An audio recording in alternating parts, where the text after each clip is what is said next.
There was a huge trade. Kevin Durant is now a Phoenix Sun, and they instantly become a top contender. What were your initial thoughts on this trade when you first saw it, and then as it simmered a little bit? Well, I've always thought that Phoenix was a young team that could be good for a long time with the core that they had, minus Chris Paul, who's 36, 37 years old, who's on the clock and his window is closing. They had Cam Johnson. They had Mikal Bridges, who's a phenomenal young player.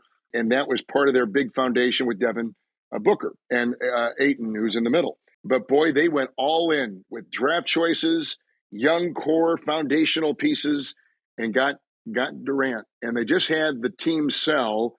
And the new owner came in there, and I guess he wanted to make a splash, and he certainly did.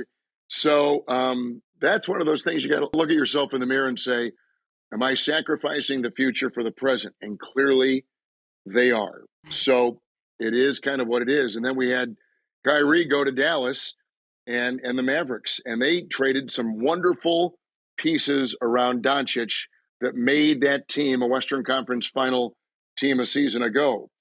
But you need two superstars on a team to win a title. And that was the thinking in Phoenix because they could couple Durant with Booker, who was first team All NBA last season and a 4-time All Star. And oh, by the way, we've got Chris Paul, at the controls, at the steering wheel. And then for Kyrie, a superstar and as talented guard as this league has ever seen, it's just been up here, which has been a little bit like a little off kilter, clearly, as we've seen with his history. You pair him with Doncic, now you've got two superstars there too. You need a Robin for a Batman. You need two superstars at the least to make a run. And that's kind of what those teams thought they had to do. So I love it when teams do this because it gets the league talking. There'll be fascinating studies. And my guess is for a half season that it will be successful. The long term will be sacrificed, but for a half season, this is going to be fascinating to watch.